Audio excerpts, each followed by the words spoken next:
أعوذ بالله من الشيطان الرجيم. بسم الله الرحمن الرحيم. أرأيت الذي يكذب بالدين فذلك الذي يدع اليتيم ولا يحض على طعام المسكين فويل للمصلين الذين هم عن صلاتهم ساهون الذين هم يراءون ويمنعون الماعون.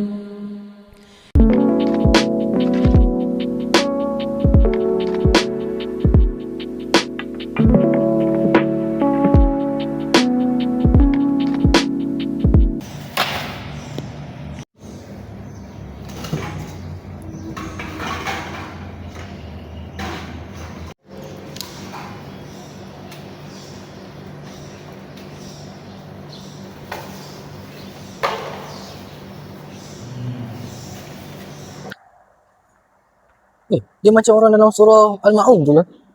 Surah Al-Ma'un? Lah surah yang orang yang di mana yang menghalang orang buat kebaikan tu lah. Yang solat pun lalai, bongkak sombong lagi. Betul juga kan.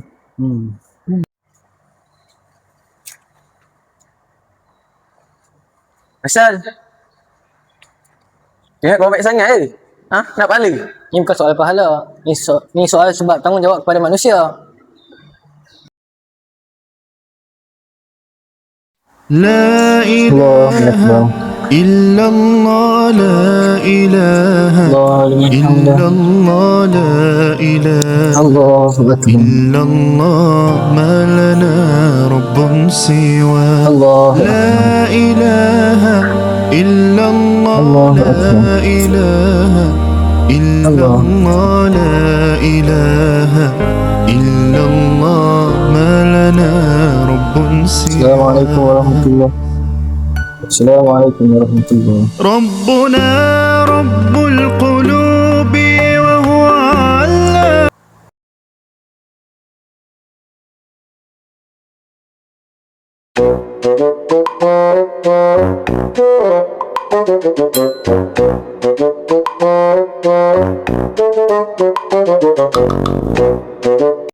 Jofa kita kemas apa? Nampak bersepoh ni.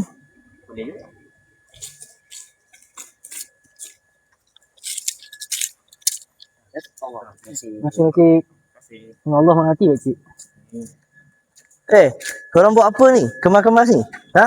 Korang ingat korang buat kerja banyak-banyak ni dapat gaji ke? Ha? Ni bukan tentang gaji. Ni sebab kerana Allah SWT. Ada korang semua. Aduh, ya Allah, penat ah. Asal si Kimi Azam tu tak tolong kita lah. Dah lah banyak benda kita nak kena buat kat sini. Itulah tu. Perangai mereka ni, aku teringat surah yang aku baca semalam. Orang yang sama dalam surah Al-Ma'un tu. Cuba tengok ni Pal. Aku tengok ni semalam. Tahukah engkau, orang yang mendustakan agama itu adalah orang yang menindas anak yatim dan tidak menggalakkan untuk memberi makna dan tidak memberi makan kepada orang miskin. Maka celakalah orang yang solat itu dan orang yang lalai dalam solatnya. Orang yang membuat riak dan enggan memberi bantuan. Jadi, kena jadikan itibar lah untuk kita. Betul. Kena jauh daripada sifat-sifat macam tu supaya Betul kita lah. tak tergolong dengan orang-orang macam tu lah. Janji dengan aku Pal. صلى عليك الرحمن أزكى الصلاة والسلام.